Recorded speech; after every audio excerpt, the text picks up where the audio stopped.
Bueno, para dar continuidad a esta preciosa carta que venimos estudiando, que venimos trabajando, que venimos meditando, rumiando en nuestra vida este tiempo, la primera y luego la segunda carta de Pedro.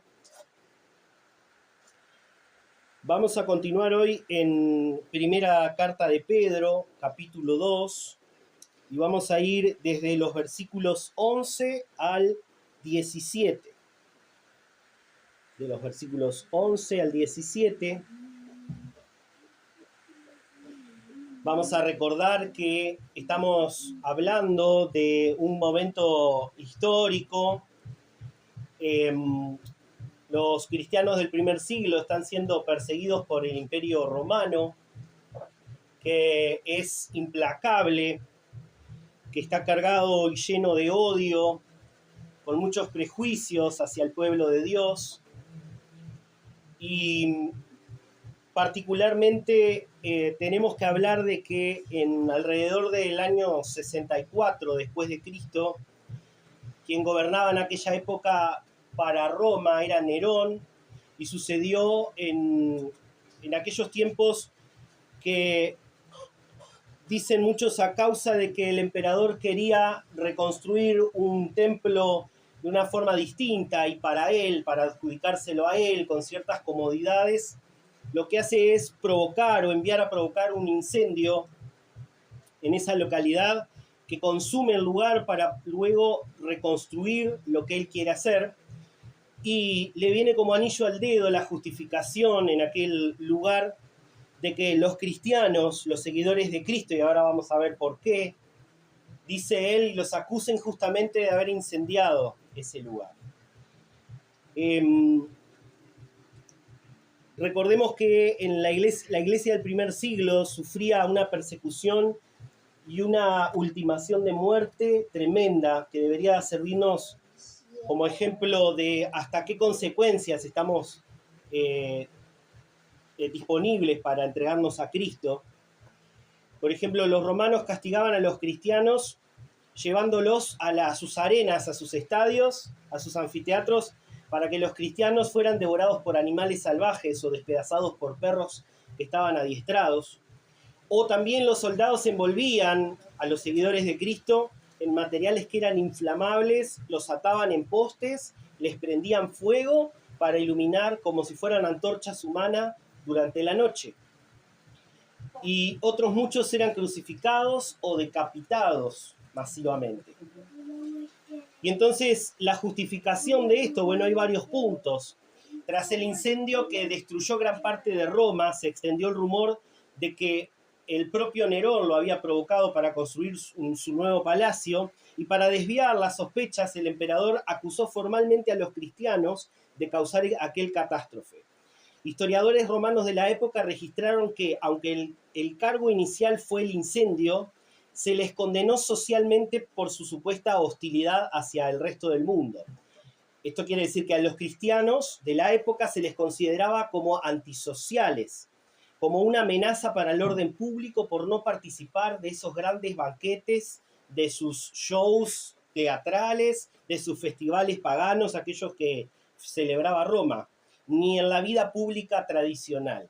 Entonces, como estos cristianos representaban una amenaza pública para esta cultura, para esta religión, para lo político, así lo veía Roma, es que estos romanos estaban asediando. Los cristianos del primer siglo se negaban rotundamente a adorar a los dioses paganos y a declarar al emperador como un dios. Para el gobierno romano esta negativa no era simple, no era una simple libertad religiosa que ellos podían permitir, sino que era un acto directo de deslealtad política y de tradición al Estado. Entonces eran desleales, para los romanos los cristianos eran desleales y eran traicioneros en cuanto al Estado, a la religión y a su cultura. Y esta persecución fue lo que motivó al apóstol Pedro a escribirle a la iglesia del primer siglo. ¿Para qué? Para animarla a estar firmes en la fe a pesar de. Y bueno, y el apóstol Pedro sufrió una de estas muertes que acabo de relatar. Fue crucificado cabeza abajo por predicar a Cristo. Ahora sí vamos a leer Primera de Pedro 2, 11 al 17. Primera de Pedro. Primera de Pedro, si estamos, Primera de Pedro 2, 11 al 17. Amén. Amados, les ruego como a extranjeros y peregrinos que se abstengan de las pasiones carnales que combaten contra el alma. Mantengan entre los gentiles una conducta irreprochable, a fin de que en aquellos que los calumnian como malhechores, ellos por razón de las buenas obras de ustedes, al considerarlas, glorifiquen a Dios en el día de la visitación. Sométense por causa del Señor a toda la institución humana, ya sea al rey como autoridad o a los gobernadores como enviados, por el para castigo de los malhechores y alabanza de los que hacen el bien. Porque esta es la voluntad de Dios, que haciendo bien ustedes hagan enmudecer a la ignorancia de los hombres insensatos. Anden como libres, pero no usen la libertad como pretexto para la maldad, sino empleen como siervos de Dios y honren a todos, amen a los hermanos y teman a Dios, honren al Rey. Bien, nosotros vivimos en un mundo que choca, o más bien nosotros debemos chocar o ir en dirección opuesta, en senda opuesta a los valores de este mundo, a los méritos que busca este mundo, a el estándar de ética o de moral que tiene este mundo. Los creyentes fueron llamados desde la fundación de la iglesia a ir en contra del mundo donde ellos vivían, pero sin utilizar para eso los medios que el mundo usa para confrontar, sin irse a las armas, sin ir a lo físico.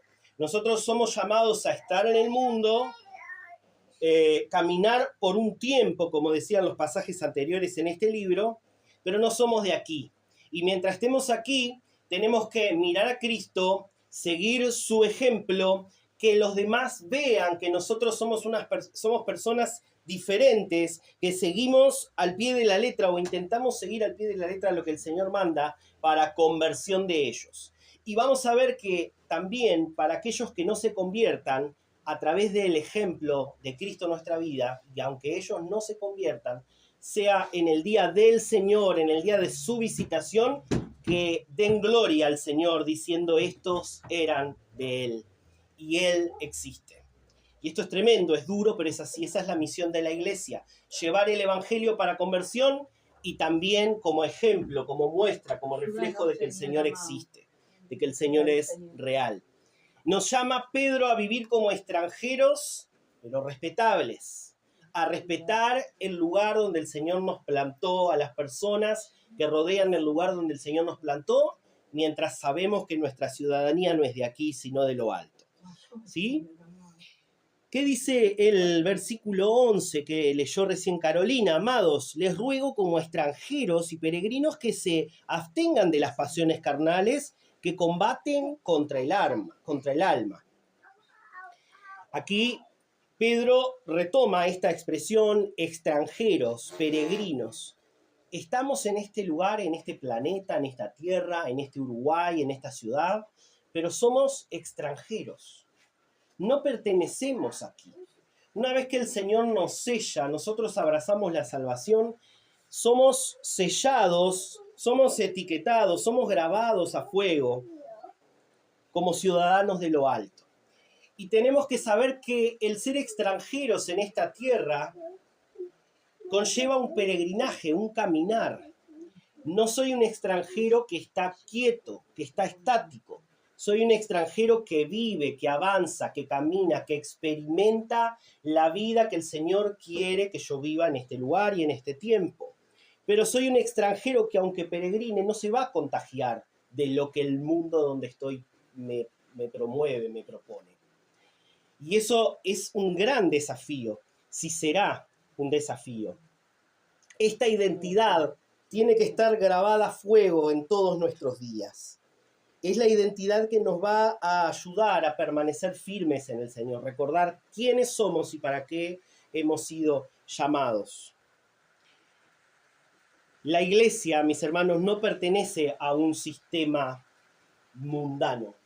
Pertenece y se mueve y se debe regir por un sistema celestial. ¿Sí? Hebreos 11, 8 al 10 dice, por ejemplo, como ejemplo del padre de la fe, Abraham, por la fe Abraham, al ser llamado, obedeció, saliendo para un lugar que había recibido como herencia, y salió sin saber a dónde iba. Por la fe habitó como extranjero en la tierra de la promesa, como en tierra extraña, viviendo en tiendas como Isaac y como Jacob, coherederos de la misma promesa. Porque ¿qué pasaba con Abraham? Dice Hebreos. Esperaba la ciudad que tiene cimientos, cuyo arquitecto y constructor es Dios. Abraham, más allá de sí, este paralelismo de la tierra prometida, física, ese territorio que Dios le había prometido a los judíos, pero también aquí el libro de Hebreos nos está haciendo ver que aquella tierra en plenitud perfecta, prometida, donde realmente no va a faltar nada y va a ser abundante en todo, es el cielo, es a donde pertenecemos, es la ciudad que el Señor, donde el Señor ha asentado sobre sí mismo. Él es el constructor, Él es el arquitecto, dice Hebreos. Y Abraham, mientras esperaba esa promesa concretarse, él esperaba pacientemente. ¿Dónde? Si ustedes leen en detalle, esperaba como extranjero en la tierra de la promesa, viviendo como en tiendas. Esa sencillez de vida, esa vida diferente a aquello que sucedía en la tierra de la promesa que Dios había prometido. Había un momento donde Abraham estaba esperando, y en esa espera y en ese peregrinaje vivía con fe, con esperanza, pero vivía en su realidad.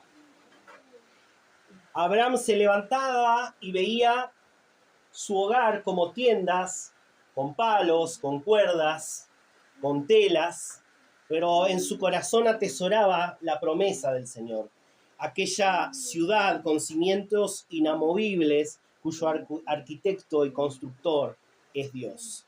Abraham esperaba esa vida eterna fervorosamente con fe, mientras peregrinaba en esta tierra. Y Filipenses 3:20 dice, porque nuestra ciudadanía está en los cielos, de donde también ansiosamente esperamos a un Salvador, que es el Señor Jesucristo. Nuestra ciudadanía, ¿dónde está? En el cielo. Y ansiosamente esperamos a nuestro Salvador, al novio de la iglesia que nos va a llevar hacia ese lugar. Amén. Ahora, este versículo 11 nos habla de los deseos carnales.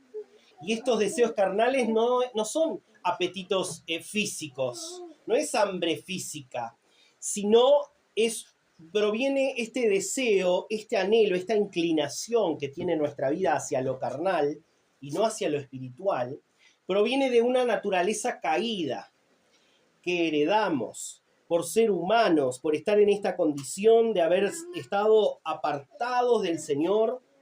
Nosotros venimos con una naturaleza carnal y caída.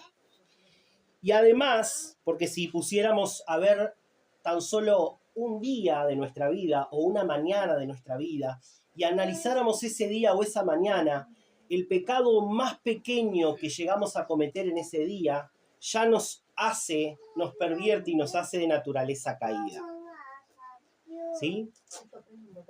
Bien, la segunda parte entonces de este versículo 11, Pedro dice que estos deseos carnales combaten. Esta palabra combaten en el original hacen referencia a que es una campaña militar, están en guardia militar. La carne, aunque nosotros parece que fuera algo inofensivo que está ahí, que pareciera y nos creemos que la podemos controlar, la carne, dice Pedro en ese versículo 11, combate al pie del cañón como campaña militar está presta a guerrear, a dar guerra para torcer el brazo y poder nuestra carne ganar en cada batalla de tentación que viene a nuestra vida.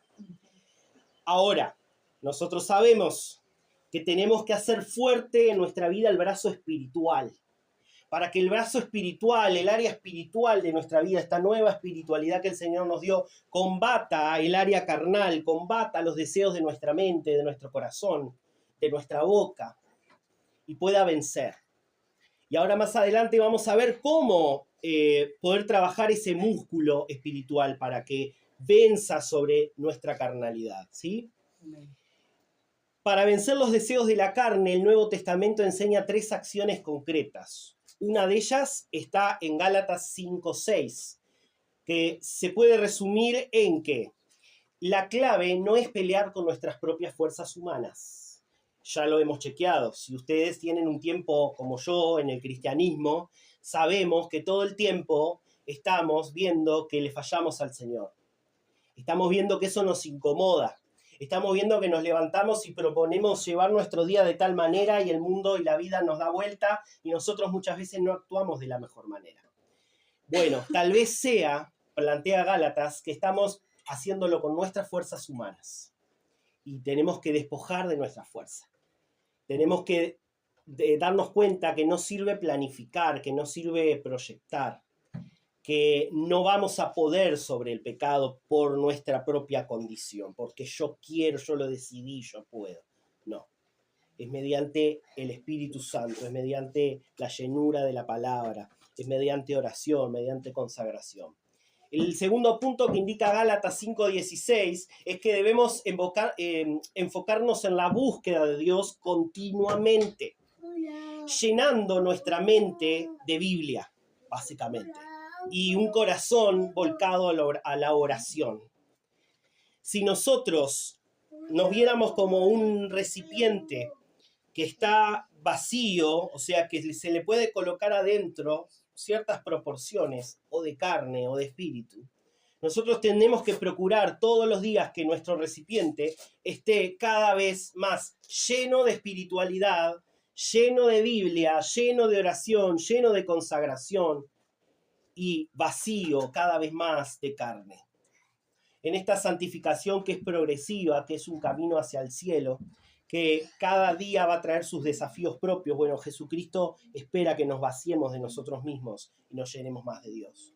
¿Cómo combatir las posibles tentaciones a futuro, las de ahora, las de dentro de un rato, las de mañana?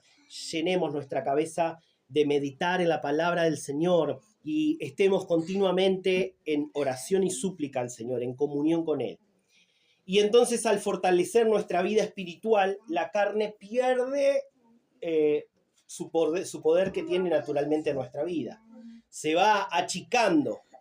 Voy siendo más espiritual y voy siendo menos carnal. Eso es lo que dice Gálatas en 5:16. Ahora, el segundo punto de acciones concretas lo tenemos en Romanos 8:13 y en Colosenses 3:5. Dice Romanos, porque si ustedes viven conforme a la carne, habrán de morir, dice Romanos. Pero si por el Espíritu, ¿vieron que no dice por fuerzas propias? Por ímpetu, por decisión, no. Si por el Espíritu hacen morir las obras de la carne, vivirán. Entonces, si ustedes viven conforme a la carne, van a morir. Si conforme al Espíritu procuran vivir, las obras de la carne morirán. Esto significa que debemos tomar decisiones radicales. La lectura de la palabra, la meditación, el rumear, el indagar, el meditar en ella y la oración como brazo fuerte espiritual no puede ser algo que nosotros dejemos liberado a cuando tengo tiempo, a cuando lo sienta, cuando me levante un día un poco más espiritual que hoy. No, tiene que ser una decisión, una determinación. El Señor ya hizo la obra en nosotros. Ahora, ¿qué estamos haciendo nosotros con esa comunión que ahora tenemos al alcance de nuestra mano? Es hoy y es ahora el momento. Amén. Es hoy y es ahora el momento. Y debemos también teniendo en cuenta Romanos y Colosenses, cortar de raíz los hábitos y los vínculos o los ambientes que alimentan los deseos de la carne. Si yo leo la palabra del Señor, puedo ir viendo, visualizando, dándome cuenta de aquellos hábitos que son nocivos para mi vida. ¿Sí? Normalmente, cuando una persona viene a Cristo por primera vez y no conoce nada, como nos pasó a nosotros, vamos a necesitar de otros hermanos en la fe más crecidos y de la palabra, de la escritura, que nos vaya señalando cuáles son los hábitos, cuáles son los vínculos o cuáles son los ambientes que son más propensos a que nosotros desarrollemos obras en la carne. Y cuáles son los ámbitos, vínculos o ambientes que van a ser más propensos a que desarrollemos actitud y vida en el espíritu. Bueno, por eso, para poder lograr vivir más en el espíritu también es recomendable pegarnos a hermanos que estén firmes en la fe para poder caminar juntos, ¿sí? Además de la lectura de la Biblia, que es el mayor consejero, obviamente. Y tenemos que identificarlos y cortarlos de raíz, no darles lugar, ninguno. No darles lugar. Si yo hoy veo que es una semilla, tal hábito o tal vínculo en mi vida que es nocivo, mañana cuando me despierte la semilla va a haber que ver resquebrajado su caparazón y ya va a ser una pequeña raíz. Y ya al día siguiente va a empezar a crecer un tallo. Y ya a los 15 días va a ser ya una plantita con su cuerpecito de plantita, sus hojas. Tengo que tener cuidado. Nos llama la atención entonces Romanos y Colosenses a cortar de raíz cuando la identificamos. Y el tercer punto del Nuevo Testamento que nos ayuda a ver esta situación es 2 de Timoteo 2:22, 2 de Timoteo 2:22, que en la versión Nueva Traducción Viviente dice: huye de todo lo que estimule las pasiones juveniles. En cambio, sigue la vida recta, la fidelidad, el amor y la paz. Disfruta, miren esto qué interesante, disfruta del compañerismo de los que invocan al Señor con un corazón puro. O sea, yo tengo que huir, salir despavorido, y para eso necesito haber identificado a través de la palabra cómo estoy. Cuando identifico cómo estoy, salgo despavorido hacia el lado opuesto para que mi tentación no se convierta en un pecado consumado. ¿Sí? Debo de vivir una vida recta, me invita Pablo en ese pasaje. Una vida de fidelidad, de amor, de paz, y nos aconseja, disfrutemos del compañerismo de aquellos que buscan también al Señor con un corazón puro. O sea que el santificarnos, el estar apartados, el vivir una vida para el Señor, tiene un gran componente, un componente importante de comunidad de cristianos, de poder mirarnos unos a los otros, saber cómo somos, qué cosas buenas tenemos y qué cosas tenemos para cambiar, y poder entre todos ayudarnos y pulirnos. La Biblia no nos pide que nosotros tengamos que demostrar fortaleza. Nos ordena que frente al pecado o frente a la tentación nosotros huyamos, salgamos despavoridos. No lo enfrentemos porque por nuestras propias fuerzas no vamos a poder. No vamos a poder. Bien. Vamos a ir al versículo 12. Carolina leía: mantengan entre los gentiles una conducta irreprochable a fin de que en aquellos que les calumnian como malhechores, ellos por razón de las buenas obras de ustedes, al considerarlas, glorifiquen a Dios en el día de la visitación. Nos da un mandato Pablo aquí contundente. Mantengan una buena manera de vivir que se va a ver reflejada afuera, en la vida pública. Mantengan una manera recta y buena de vivir ante los gentiles. Y más adelante nos vamos a ver que esa buena manera de vivir tenemos que cultivarla primero en nuestro yo, en nuestro interior, luego en nuestra casa, y luego vamos a reflejar eso hacia afuera. El resultado, bien, los críticos, aquellos personas que nos vean, estas personas de afuera que vean nuestra vida cristiana, apartada, como les decía hoy al inicio, cuando llegue el día del Señor, si se convirtieron esas personas, es para su gloria. Y si no se convirtieron esas personas, a pesar de ver a la iglesia caminando de una manera recta y justa, le van a estar dando gloria al Señor, aún en su no conversión, porque van a haber entendido, cuando vean todo consumado, que la iglesia era la iglesia, que vivía y practicaba lo que el Señor le había mandado, y, que más importante, que el Señor existe, que el Señor es real, que el Señor es real. Recuerden Juan 17, la oración de Cristo a través de la unidad de la iglesia, perfeccionada en la palabra, en su palabra, es que el mundo conocerá que tú me enviaste, le dice Cristo el Padre. Así que es una responsabilidad que tenemos internamente para con Dios y para poder vivir afuera una vida que los demás digan, esta persona es cristiano, es real lo que cree, es real lo que dice y lo que hace, y su Señor es real. Es una responsabilidad grande. La palabra que usa Pablo aquí en el 12,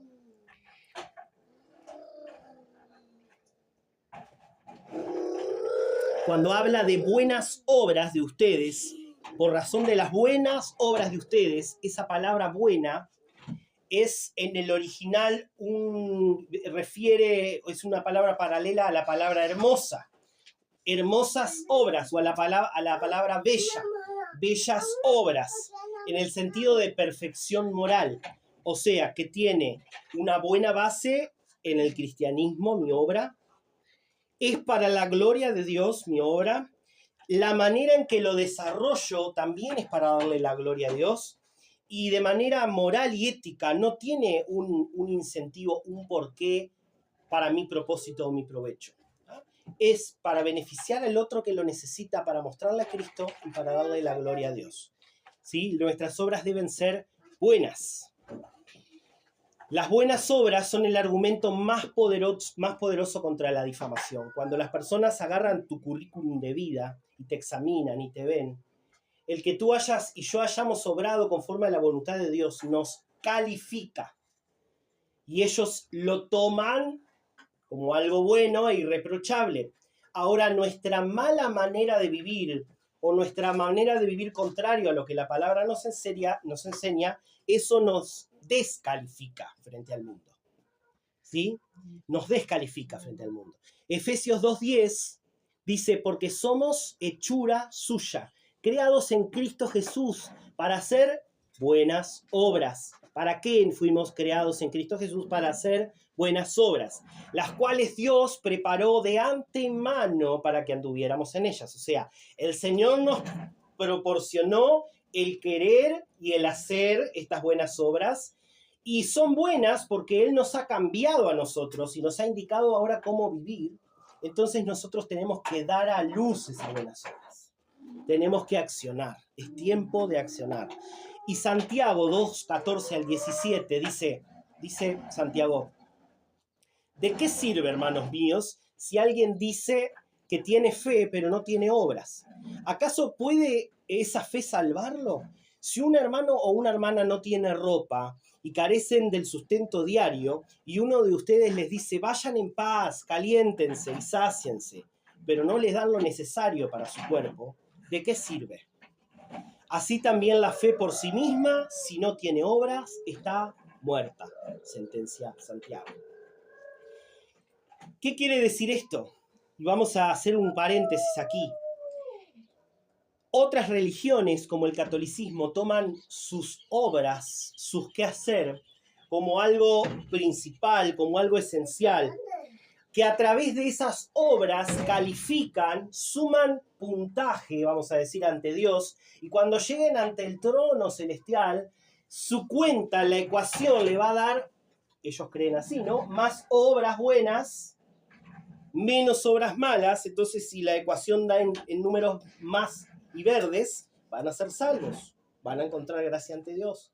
Ahora, el evangelio de la Biblia, el cristiano que se apoya en el libro donde está reflejado el carácter de Dios, sabe que más allá de nuestra forma más allá de cuánto nos dé esta cuenta, si positivo o medio flaco, medio que deja que desear, que por gracia, por salvación, por soberanía de Dios, tenemos ya garantizada esa vida eterna. Ahora, eso no quiere decir, dicho esto, no quiere decir que nosotros nacimos de nuevo y ahora estamos solamente para quedarnos quietos y nutrirnos a nosotros mismos y buscar al Señor para nosotros mismos. No. Naturalmente, el haber nacido de nuevo, y aquí está lo que dice Santiago, conlleva que no me puedo quedar quieto en un lugar estático. La salvación, la vida eterna, cuando compruebo la obra que hizo Cristo, produce tal inquietud en mí que yo anhelo servirle. Anhelo servir a mis hermanos. Anhelo servir a aquellos que no son mis hermanos, pero potencialmente a través del Evangelio pueden llegar a serlo. Entonces, las obras no me salvan, pero las obras son un fruto de haber nacido de nuevo y tienen que estar necesariamente en el cristiano. Busquemos, no con nuestras fuerzas, no con nuestra planificación, busquemos en Dios esa sensación, esa cosa que no podemos contener de querer servir al Señor de la manera que Él ponga nuestra mano. ¿Ven? Bueno, miren esto que yo anoté, el mundo se convencerá por nuestra predicación fiel sobre las buenas escrituras. El mundo se convencerá por nuestra predicación fiel sobre las escrituras y por nuestro ejemplo de vida consecuente a estas escrituras que predicamos. Por lo que decimos y por lo que hacemos, el mundo se convencerá de pecado. No solo debemos ser cristianos, debemos vivir como tal. Cuando un cristiano es el mejor empleado posible, el mejor vecino, el servicial, es un ciudadano honesto, desarma la crítica del mundo hacia nosotros. Entonces, en todo ámbito debemos de procurar ser nuestra mejor versión en Cristo. ¿Amén? Esto es lo que dice Pedro. Debemos esforzarnos en cumplir nuestras obligaciones con los gobernantes y con los ciudadanos que nos rodean en este mundo. Cumplir nuestras obligaciones. Bien, el 13, sométanse por causa del Señor a toda institución humana, ya sea el rey como autoridad o a los gobernantes como enviados por él, para castigo de los malhechores y alabanza de los que hacen el bien. Bien, aquí nos está mostrando que existe un principio que Dios nos indica, que es el principio de someternos, un principio de sumisión. Nos sometemos a los gobernantes, a los reyes, porque el Señor lo manda, por causa del Señor. ¿Quiénes son los destinatarios de esa sumisión? Bueno, puede ser un presidente, un alcalde, un gobernador. Nosotros estamos en este mundo, no somos de este mundo, pero mientras peregrinemos aquí, mientras vivamos, tenemos que ajustarnos a ciertas reglas que no van a contradecir la voluntad suprema del Señor. ¿Sí?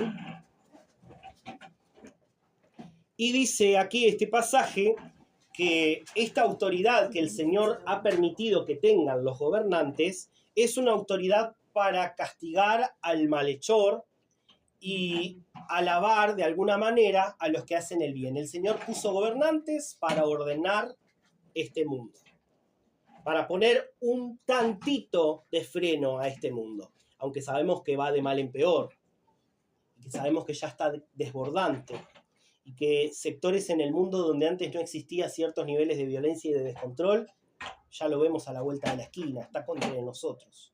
Pero aún así el Señor permite que estos gobernantes por un tiempo, por un poco de tiempo, sigan al mando, sigan ordenando, sigan organizando. ¿Sí? Y ese es el propósito por el que Dios los puso a ellos. Y ahora el 15 dice, porque esta es la voluntad de Dios, que haciendo bien ustedes hagan enmudecer la ignorancia de los hombres insensatos. ¿Cómo vamos a hacer enmudecer la ignorancia de los hombres insensatos? Haciendo bien. Haciendo bien. Esa es la voluntad de Dios. Nos sometemos a estos gobernantes que están de turno, nos gusten o no nos gusten, simpaticemos o no, por causa de nuestro Señor. No lo hacemos porque el que gobierna sea perfecto o justo. Bueno, y acá imaginen el pensamiento de la iglesia del primer siglo al recibir esta carta y ver cómo estaban siendo azotados, perseguidos, muertos de manera criminal, de manera injusta, torturados, y aún así tenían que cambiar ese chip y ver que aunque el ser gobernante fuera un tirano imperfecto e injusto, ellos tenían que someterse a la voluntad del Señor y respetar su sociedad dentro de los parámetros y moral del Señor. Entonces, no es porque sea perfecto, sino porque toda autoridad legítima ha sido establecida por Dios para mantener a través de ellos cierto orden. Entonces, el gobierno tiene una función divina delegada de restringir el mal mediante el castigo y de promover el orden y premiar al que hace bien. Entonces, la función, la finalidad del cristiano en este sentido no es que pelee políticamente, que salga a hacer una revolución social o política con agresividad. No, sino que es haciendo el bien, dice Pedro, con sus actos, con su forma de vida, con cómo se mueve en su comunidad, cómo trata a los demás, sus derechos que pacíficamente defiende, los estatutos del Señor que pacíficamente los muestra al mundo, los refleja al mundo, le dice al mundo están mal en esto, porque el Señor lo dice, pero de una manera honrosa, pacífica, no violenta. Nosotros no debemos manejar la agresividad como el mundo hace con sus convicciones. No debemos ser violentos, ni gritones, ni levantar demasiado la voz de la manera agresiva que el mundo la hace. Tenemos que ser hacedores de bien. Y con nuestro ejemplo, algunos se convertirán y otros proclamarán que el Señor es el Señor, pero su corazón no querrá ir con Él. Pero proclamarán y será para su gloria. Bien. Y nosotros debemos entonces someternos a las leyes civiles, a menos de que éstas nos obliguen a pecar contra Dios. Recordemos que las leyes, la moral y la ética, con minúscula, que maneja este mundo, deben ser respetadas por los cristianos siempre y cuando no pisoteen las leyes moral y ética, con mayúscula, de Dios. Por ejemplo, el mundo puede decir que el aborto asistido por el simple querer de la mamá o de los papás es algo que busca proteger los derechos de estos adultos, de estos padres, de no querer traer una vida al mundo. Y tú te puedes sentar con ese padre y el padre te puede dar 1000 argumentos de por qué quiere terminar con la vida, y capaz que muchos de esos argumentos pueden llegar a tener una lógica humana, como por ejemplo, no, la verdad que económicamente no puedo sustentarlo. No, la verdad que el mundo está muy violento. No, la verdad que soy yo una mala persona, yo no puedo. ¿Cómo puedo ser una mala persona para mí y pretender ser una buena persona para él? Bueno, aunque parezcan válidos, si los cruzamos con los estándares de nuestro Dios, no podemos dejarnos convencer por todas estas corrientes que quieren pisotear la moral y la ética que el Señor ha implantado para el mundo. Entonces, contra esas cosas puntuales que sabemos que pisotean lo que Dios quiere, que llaman a lo bueno como malo y a lo malo como bueno y mezcla todo, tenemos que pararnos firmes y de manera pacífica y expositiva decirle al mundo lo que Dios está queriendo y lo que Dios va a castigar si no se hace así. ¿Sí? Bien. ¿Qué dice el 2.16 si alguien quiere releerlo?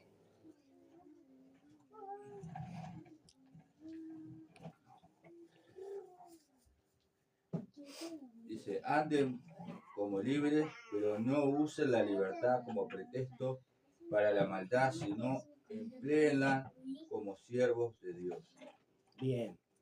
Nosotros éramos esclavos del mundo, esclavos del pecado, estábamos bajo el yugo de la ley. Esto es lo que vimos el domingo pasado en la reunión. Y Cristo, mediante su paga, mediante su acto de redención, con su sangre, compró completamente, pagó el precio que nosotros teníamos en el mercado de la esclavitud del pecado, nos saca del pecado, nos saca de esa esclavitud, nos quita el yugo, y ahora tenemos una nueva vida de libertad en Él. Y bueno, y es esto lo que Pedro aclara. Tengo libertad, y libertad con mayúscula, pero no puedo utilizar esa libertad espiritual para que esto se convierta en un libertinaje, para vivir conforme a mis deseos carnales, o para vivir conforme a lo que en el mundo está de moda, o aquello que es pasajero pero que el mundo lo impone hoy como una verdad. No puedo utilizar mi libertad de haber sido comprado con la sangre preciosa del Cordero para hacer lo malo. Para hacer lo malo. Esto no es pretexto. Cristo nos dio una libertad con conciencia. Con conciencia. Y nos ama, pero nos advierte qué hacemos con nuestra vida cristiana. Debemos vivir como siervos de Dios y desarrollar esa libertad dentro de los parámetros que Dios nos ha puesto en nuestras vidas cuando nos compró. ¿Sí? Este uso correcto de la libertad es una gracia que nos liberó. Es Cristo mismo quitándonos todos los grilletes, todos los candados, las cadenas, levantando nuestro mentón para que podamos ahora mirar al cielo y tener una esperanza real, palpable, que está a punto de suceder. Y el Señor quiere que nosotros vivamos, sintamos, apreciemos y le demos gloria por esa libertad que tenemos ahora, pero que la administremos con sabiduría que encontramos en su palabra. Y esa es nuestra responsabilidad, esa es la responsabilidad humana, ese es el rol del cristiano cuando se convierte. ¿Sí? Bien. Debo obedecer dentro de mi libertad al Señor. Ahora el 17, ya es el último versículo, dice: honren a todos, amen a los hermanos, teman a Dios, honren al Rey. ¿Sí?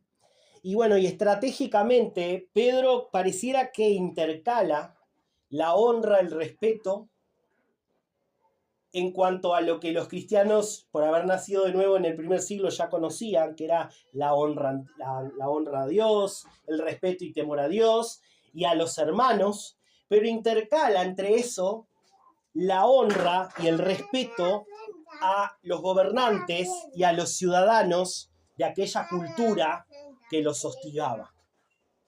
¿Sí? Hacia la sociedad, honra a todos, dice Pedro. Cada ser humano, y es por esto que lo dice, cada ser humano tiene dignidad, sea cristiano o no.